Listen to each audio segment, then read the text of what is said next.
Hello दोस्तों, बहुत बहुत स्वागत है योर एड्यूटर यूट्यूब चैनल पे। मेरा नाम है नीलकमल सिंह और मेरा कोशिश है इस ग्रे सीरीज के माध्यम से आपको पूरी क्लास 11th और 12th के अकाउंटेंसी, बिजनेस स्टडी और इकोनॉमिक्स के हर एक वो कंसेप्ट को मैं समझा सकूं जो आपके बोर्ड्स एग्ज़ाम और CUCT के एग्ज़ाम के लिए फ़ायदेमंद है। अब बात कर रहे हैं हम लोग आज क्लास 12th की, और क्लास 12th की अगर हम बात करें तो क्लास 12th में आपको दो तीन चीज़ों को ध्यान रखने की ज़रूरत है कि जो हमारा न्यू पैटर्न इंट्रोड्यूस हुआ है, इसके तहत आपको MCQ क्वेश्चंस भी पूछे जाते हैं, थ्योरी बेस्ड भी क्वेश्चन पूछे जाते हैं और प्रैक्टिकल क्वेश्चन भी आपको पूछे जाते हैं। हालांकि MCQ क्वेश्चंस में आपको कई अलग अलग तरह के क्वेश्चंस देखने को मिल रहे हैं, जैसे डिसीजन मेकिंग वाले क्वेश्चंस आपको देखने को मिल रहे हैं। वही अगर आप बात करें तो आपके सामने में स्टेटमेंट और कंक्लूज़न या फिर यूँ कहें आर्गूमेंट वाले क्वेश्चंस आपको देखने को मिल रहे हैं। आपको MCQ में अगर सिर्फ बात करें तो इसमें आपको कोर्स ऑफ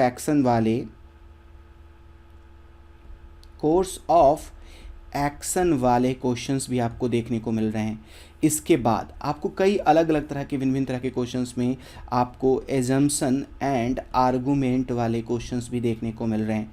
वही अगर हम आगे बात करें तो आपको केस स्टडीज़ बेस्ड क्वेश्चंस भी आपको दिए जा रहे हैं। तो कुछ इस तरह के क्वेश्चंस हैं जो आपको फेस करना पड़ रहा है आपके बोर्ड्स के एग्ज़ाम में, आपके आने वाले बोर्ड में या फिर CUCT के एग्ज़ाम में। तो आपको इसके लिए प्रिपेयर सिर्फ और सिर्फ प्रैक्टिकल और थ्योरेटिकल बेस पे शॉर्ट और लॉन्ग आंसर क्वेश्चन को आंसर करके नहीं, आपको एक फुल फ्लैग्स प्रिपरेशन करनी पड़ेगी एक बेहतर डीप कॉन्सेप्ट्स के साथ। और मेरी कोशिश रहेगी कि आपको मैं इन सभी तरह के क्वेश्चंस के साथ लेके चलूं और आपको एक कंप्लीट प्रिपरेशन करा पाऊं, वो भी फ्री में ऑन यूट्यूब। तो बात कर रहे हैं हम लोग आज की पढ़ाई की। तो आज हम लोग स्टार्ट करने वाले हैं क्लास 12th के अकाउंटेंसी में। आपको मैं बताऊं कि क्लास 12th के अकाउंटेंसी में मुख्य रूप से 3-4 टॉपिक ही पढ़ने हैं। उसमें से एक टॉपिक है आपका नॉन प्रॉफिट ऑर्गेनाइजेशन, जो ट्रस्ट जिसको हम कहते हैं, इनकी अकाउंटिंग कैसे होती है ये हमें सीखना है, जो कि प्रॉफिटेबल नहीं होते। दूसरा हमें सीखना है पार्टनरशिप अकाउंटिंग के बारे में। तीसरा हमें जानना है कंपनी अकाउंटिंग के बारे में। और चौथा हमें समझना है फाइनेंशियल रिप्रेजेंटेशन रेशियोज और कैश फ्लो जैसे चैप्टर्स के बारे में।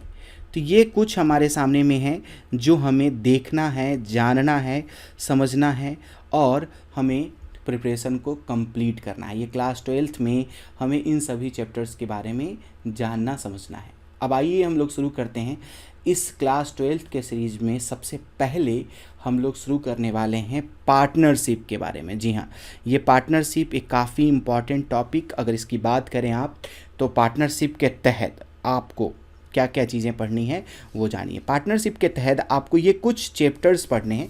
इसमें एक चैप्टर आपके सामने में है जो कि बेसिक कॉन्सेप्ट्स के नाम से जाना जा रहा है। वही अगले चैप्टर की बात करें तो प्रॉफिट शेयरिंग रेशियो में जो चेंजेस होता है उस कंडीशन में हम पार्टनरशिप में कौन कौन सी अकाउंटिंग को करते हैं ये जानना है। तीसरा, अगर किसी एक नए पार्टनर को अगर हमें एडमिशन लेना हो तो हमें किन किन तरह की अकाउंटिंग मेंटेन करने की ज़रूरत पड़ती है। कोई पार्टनर अगर रिटायर्ड होता है तो हमें किन किन अकाउंटिंग में बदलाव करनी होती है, हमें क्या क्या बदलना पड़ता है। अगर कोई पार्टनर की अगर डेथ हो जाती है तो इस सिचुएशन में हमें कौन कौन से अकाउंट्स बनाने पड़ते हैं, या फिर अगर पार्टनरशिप को अगर हमें बंद करना है, डिसॉल्यूट करना है, तो इस सिचुएशन में हमें क्या क्या करना है। ये कुछ अगर चैप्टर्स की अगर बात करें तो 1, 2, 3, 4, 5 एंड 6, ये 6 चैप्टर्स आपको बच्चों, दोस्तों पढ़ने हैं। अगर इसके वेटेज की अगर बात करें तो ये इसके वेटेज जो हैं ये आपके बोर्ड्स के एग्ज़ाम में 30 मार्क्स का पूछा जाता है।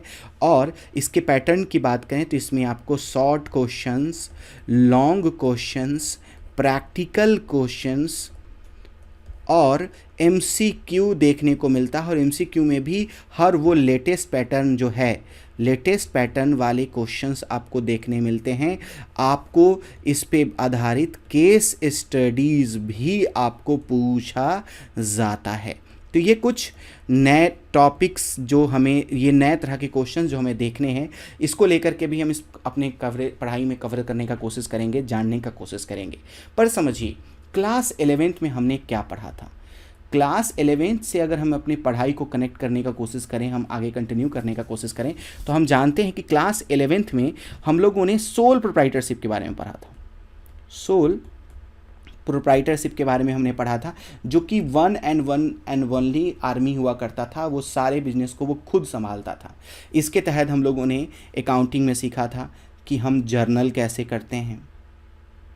उसके बाद जर्नल के बाद हम लोगों ने, दोस्तों ने देखा था कि लेज़र की पोस्टिंग कैसे होती है। उसके बाद हम लोगों ने ट्रायल बैलेंस हमने सीखा था। उसके बाद हम लोगों ने ट्रेडिंग अकाउंट हमने बनाना सीखा था, प्रॉफिट एंड लॉस अकाउंट हमने बनाना सीखा था, और साथ में हम लोगों ने बैलेंस शीट भी बनाने की कोशिश की थी। ये कुछ टॉपिक जो हमने अकाउंटिंग में सीखा था। साथ में हम लोगों ने बिल्स ऑफ एक्सचेंज पढ़ा था, साथ में हम लोगों ने बैंकिंग रिकॉन्सिलेशन स्टेटमेंट हम लोगों ने पढ़ा था, सब्सिडी बुक्स हमने पढ़े थे। तो ये कुछ चीज़ें थी जो हमने पिछले क्लास में, क्लास 11th में हमने पढ़ रखा है। हालांकि सोल प्रोप्राइटरशिप जब हमने पढ़ा तो हमें एक चीज़ फील हुआ था कि सोल प्रोप्राइटरशिप के सामने में कहीं ना कहीं एक लिमिटेड वर्ड जो था वो कहीं ना कहीं इनके सामने में होता था। इनकी सारी की सारी लाइबिलिटीज़ जो होती थी ये इन्हें ही कैरी करना होता था। हाँ, ये बात सही था कि सारे के सारे प्रॉफिट भी यही शेयर करते थे, पर कहीं ना कहीं मैन पावर का लिमिटेशन, कैपिटल का लिमिटेशन, ये सभी लिमिटेशन कहीं ना कहीं इन्हें देखने को मिल रहा था। एक व्यक्ति जब अकेले बिजनेस चला रहा था तब इस तरह की समस्याएं उनको देखने को मिल रही थी। इसी चीज़ को अपग्रेड करके, इसी तरह के सिचुएशन को कहीं ना कहीं नोटिफाई करके एक नए तरह के एक बिजनेस का फॉर्मेट लाया गया जिसका नाम होता है पार्टनरशिप। अब पार्टनरशिप में अगर हम बात करें तो पार्टनरशिप की जब भी बात होगी आप ध्यान रखिएगा कि इसमें सोल प्रोप्राइटरशिप की अपेक्षा में ज़्यादा कैपिटल होता है। मैं ये तो नहीं कहूँगा कि बहुत ज़्यादा कैपिटल होता है, क्योंकि जब बहुत ज़्यादा कैपिटल की बात होती है तो आपको कंपनी अकाउंटिंग पढ़ने की ज़रूरत पड़ेगी। लेकिन हाँ, सोल प्रोप्राइटरशिप की अपेक्षा में कैपिटल की फिजिबिलिटी ज़्यादा होती है। यहाँ पे बेटर मैनेजमेंट देखने को मिलता है, बेटर मैनेजमेंट देखने को मिलता है, क्योंकि कई लोग इस बिजनेस को मैनेज कर रहे होते हैं। बिगर स्केल ऑफ ऑपरेशन भी कह सकते हैं, बिजनेस का जो साइज होता है वो भी पार्टनरशिप में बढ़ जाता है, क्योंकि पहले सिर्फ एक थे, वन मैन आर्मी थी। अब देखिए, अगर मान लीजिए कि ये एक्स है, वाई है, जेड है, ये तीनों मिलकर के बिजनेस को स्टार्ट करते हैं, तो यहाँ पे अब टीम की शक्ति है। हालांकि पार्टनरशिप में इन्हें प्रॉफिट शेयर करना पड़ेगा इन तीनों पार्टनर्स के बीच में, ये बिल्कुल सही बात है, पर प्रॉफिट के साथ ये लाइबिलिटीज़ भी तो शेयर करते हैं। तो कई सारी चीज़ें इसमें देखने को मिलती हैं जो कि इफेक्टिव होती हैं, देखने को मिलता है। कहीं ना कहीं एक लार्जर स्केल ऑफ बिजनेस होता है कंपेयर टू सोल प्रोप्राइटरशिप। तो सोल प्रोप्राइटरशिप की अगर हम बात करें तो इसमें मोर देन वन लोग जो होते हैं ये इंगेज्ड होते हैं, ये प्रॉफिट तो शेयर करते हैं पर साथ में लाइबिलिटी भी शेयर करते हैं, लॉसेस भी शेयर करते हैं। तो ये सभी चीज़ें हैं जो कि कहीं ना कहीं पार्टनरशिप को सोल प्रोप्राइटर की अपेक्षा में एक लार्जर स्केल देने का काम करती है, एक बड़े साइज में रिप्रेजेंट करने की कोशिश करती है। तो बच्चों, हमें ये 6 टॉपिक पढ़ना है पार्टनरशिप के तहत, जो कि हमने आज ओरिएंटेशन और इंट्रोडक्शन के तौर पे हमने समझा। हमने पैटर्न देखने की कोशिश किया कि इसमें आपको short question, long question, practical question, MCQ में जो भी लेटेस्ट बेस्ड क्वेश्चन होते हैं, assumption, argument based, case study based, ये भी मैं आपको कोशिश करूँगा कि पूरी की पूरी कवरेज के साथ मैं आपको समझा पाऊँ, सिखा पाऊँ। वही क्लास 11th में हमने जो पढ़ा ये चीज़ें भी आपको काम आएंगी, no doubt. Journal, ledger, trial balance और ट्रेडिंग और P&L अकाउंट से तो हमारी कहानी ही स्टार्ट होगी, या बैलेंस शीट, ये कंसेप्ट में भी काम आएंगे। लेकिन पार्टनरशिप में हम उससे बढ़ करके पार्टनरशिप फॉर्म के अकाउंटिंग कहीं ना कहीं सीखते हैं, जानते हैं। तो चलिए उसकी हम शुरुआत करते हैं, उसकी हम बात करते हैं।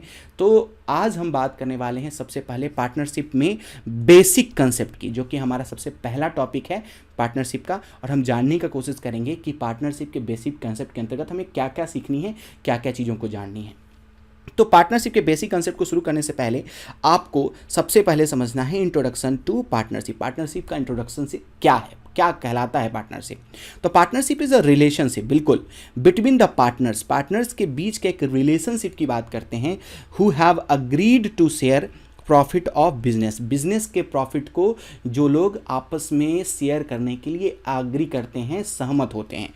कैरीड बाय ऑल और any of them acting for all. कहने का अर्थ यहाँ पे बहुत सिंपल है कि पार्टनरशिप जो है वो एक तरह का एक दोस्ती का रिलेशन है, एक ऐसा रिलेशन है जिसमें पार्टनर्स जो होते हैं वो आपस में बिजनेस को स्टार्ट करने के लिए कैपिटल कंट्रीब्यूट करते हैं। जैसे मान लीजिए ये एक बिजनेस है खूबसूरत सा, और इस बिजनेस को स्टार्ट करने में मिस्टर एक्स, मिस्टर वाई और मिस्टर जेड, ये तीनों लोग बिजनेस को स्टार्ट करते हैं।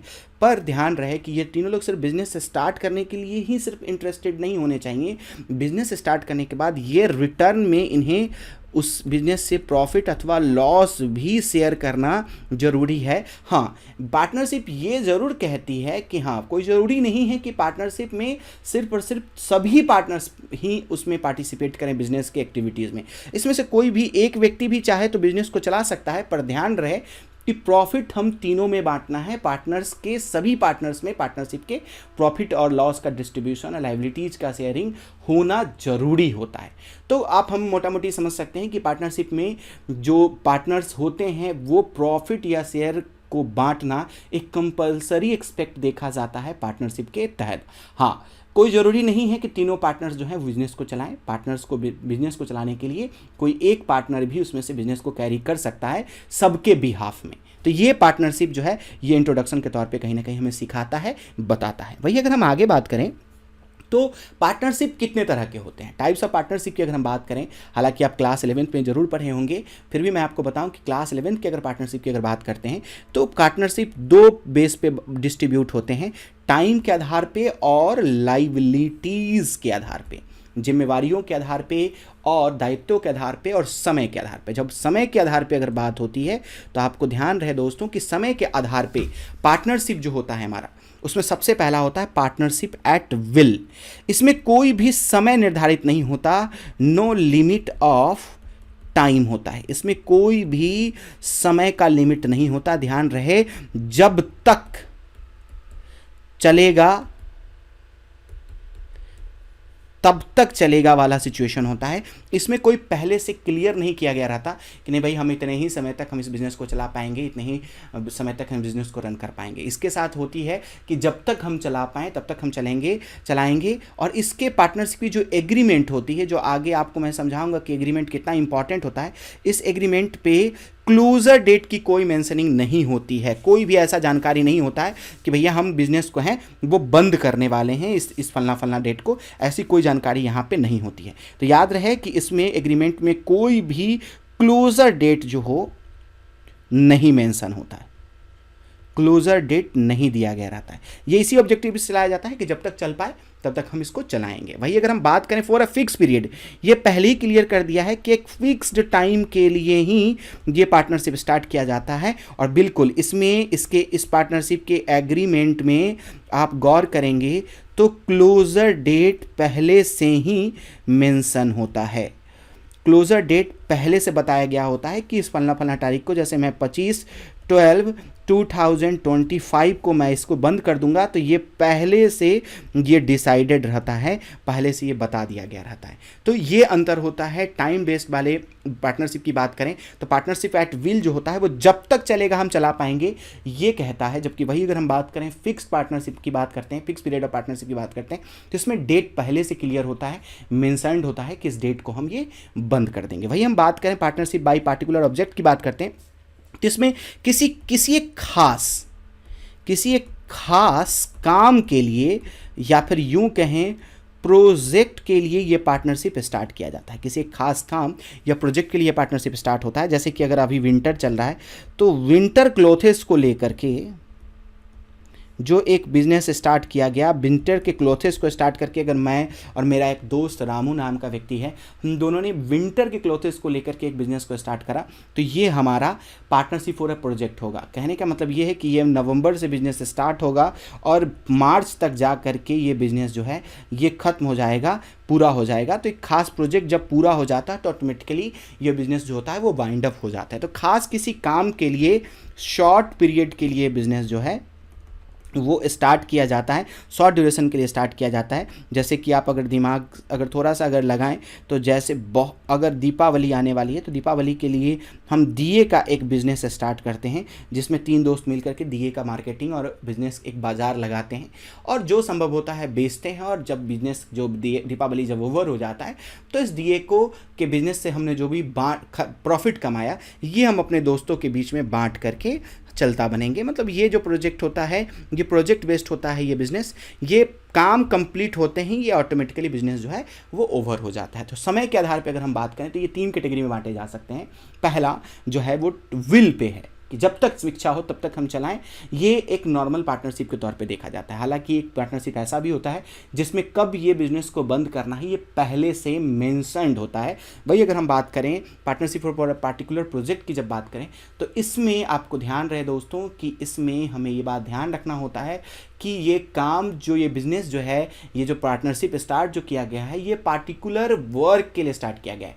जो ही वो वर्क जो है वो काम जो है वो प्रोजेक्ट जो है पूरा हो जाता है ऑटोमेटिकली पार्टनरशिप जो है वो बंद हो जाता है, क्लोजर पे आ जाता है। तो ये समय के आधार पे 3 कैटेगरी में बांटे गए हैं। वैसे जनरल पार्टनरशिप की अगर हम बात करें तो जनरल पार्टनरशिप लाइबिलिटीज़ के दायित्वों के पॉइंट ऑफ व्यू से बात करें तो आपको मैं बताऊं कि नॉर्मल जो भी पार्टनरशिप होता है, नॉर्मल जो भी पार्टनरशिप होता है ये जनरल पार्टनरशिप कहलाता है। अमूमन तौर पे जो नॉर्मल जो भी पार्टनरशिप तैयार किए जाते हैं वो जनरल पार्टनरशिप ही कहलाते हैं और इसमें पार्टनर्स जितने भी होते हैं इनके पास अनलिमिटेड लाइबिलिटी होती है। जी हाँ, अनलिमिटेड लाइबिलिटी होती है। इसका मतलब क्या होता है सर बताएं ज़रा।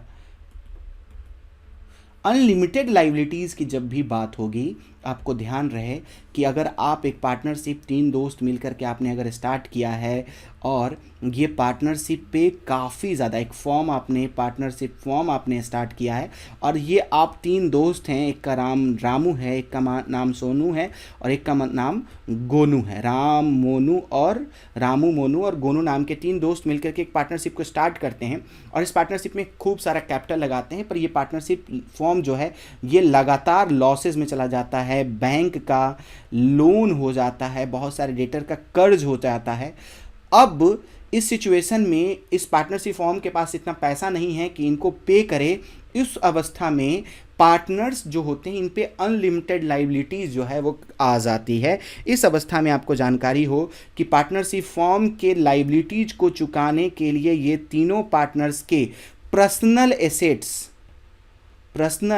एसेट्स बेचे जा सकते हैं। जी हाँ, पर्सनल एसेट्स बेचे जा सकते हैं। रामू मोनू और गोनू जो 3 लोग हैं इनके पर्सनल कार, घर तक बेचे जा सकते हैं इस लॉसेज, इस बैंक या फिर लोन की भरपाई करने के लिए। यही हमें बताता है कि जो जितने भी पार्टनरशिप इन जनरल स्टार्ट किए जाते हैं भारत में उनमें पार्टनर्स पे अनलिमिटेड लाइबिलिटीज़ उनके सर पे होती है। अनलिमिटेड लाइबिलिटीज़ को लेकर के वो कहीं ना कहीं चलते हैं। हालांकि इसका सॉल्यूशन जो है अभी रिसेंट 2008 के LLP एक्ट के तहत दिया गया है, जिसके अंतर्गत एक नए तरह की पार्टनरशिप की शुरुआत हुई है। ये एक सबसे न्यूअर फॉर्म है जिसको हम कहते हैं limited liability partnership. Limited liability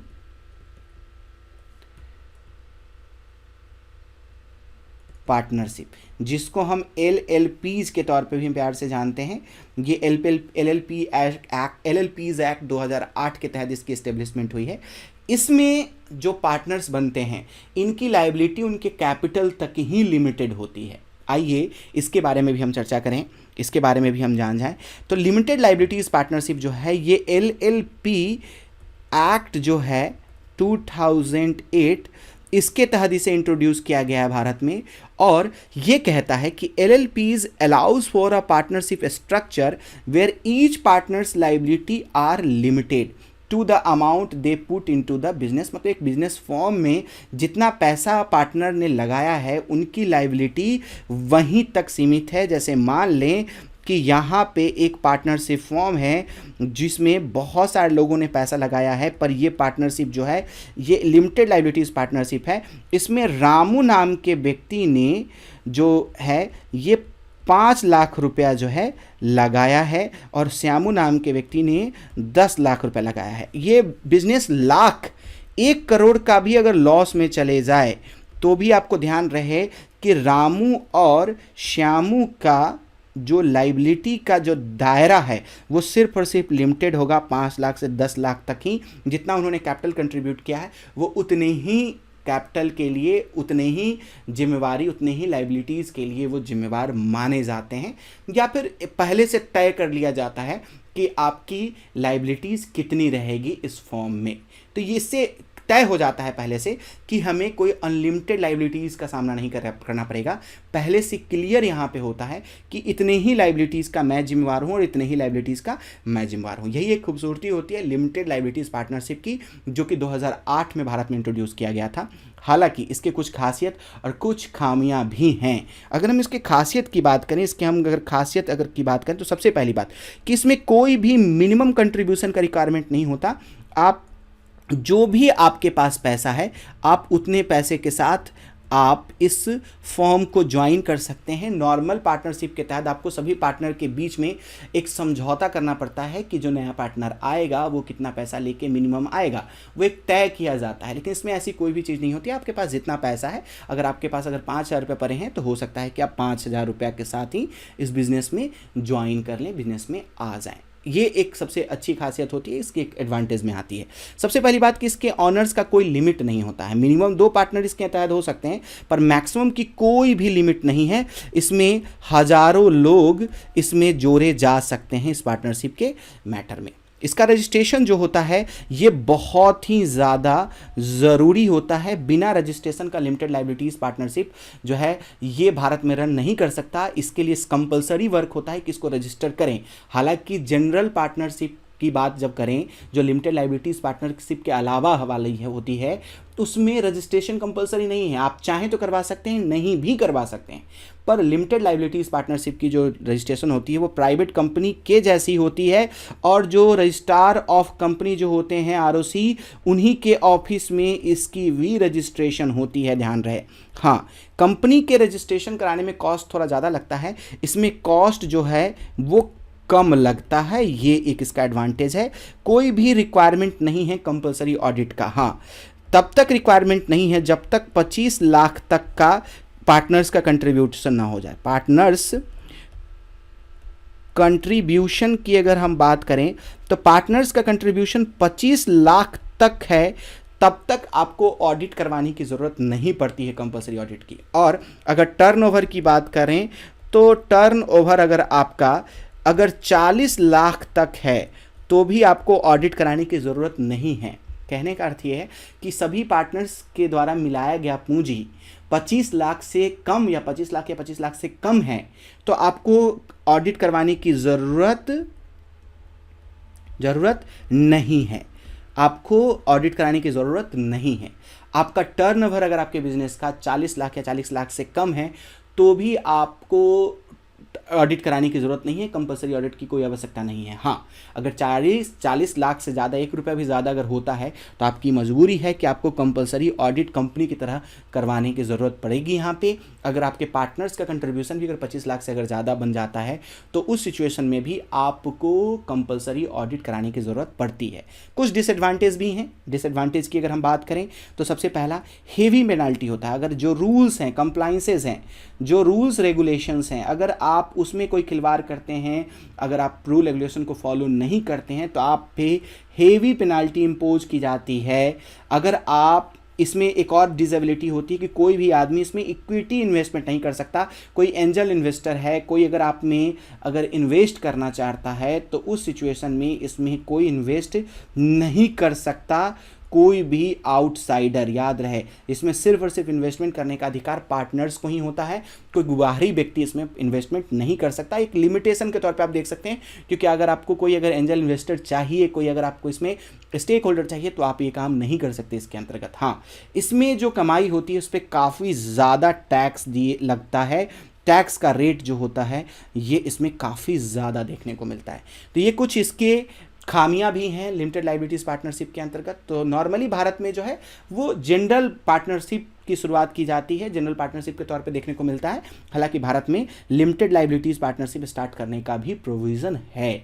तो मैंने आपको पहले इस सेशन में मैंने आपको ये बताने की कोशिश किया कि पार्टनरशिप क्या है और कितने तरह के पार्टनरशिप हमारे सामने में आते हैं जो हमें पढ़ने की ज़रूरत पड़ती है। अगले क्लास में मिलते हैं, अगले सेशन में मिलते हैं, जिसमें बाकी चीज़ों को समझने की कोशिश करेंगे। अगर आप हमारे यूट्यूब पे नए हैं तो प्लीज़ हमें सब्सक्राइब ज़रूर करें, और अगर आप हमें फॉलो करना चाहते हैं सोशल मीडिया चैनल पे, सोशल मीडिया साइट्स पे, तो फेसबुक, ट्विटर, इंस्टाग्राम और यूट्यूब पे मेरा जो हैंडल है वो योर एड्यूटर के नाम से है। वही अगर आप नोट्स पाना चाहते हैं, चैप्टर वाइज MCQ क्वेश्चंस पाना चाहते हैं, तो योर एड्यूटर अपडेट्स करके हमारा टेलीग्राम चैनल है, जहाँ पे आप हमें ज्वाइन कर सकते हैं, और ज्वाइन करके आप वहाँ पे फ्री PDF जो है वो आप पा सकते हैं MCQ क्वेश्चन और प्रैक्टिस क्वेश्चन का। तो मिलते हैं दोस्तों अगले सेशन में। आज का सेशन यहीं पे समाप्त करते हैं। बहुत बहुत धन्यवाद। मेरा नाम है नीलकमल। नमस्कार।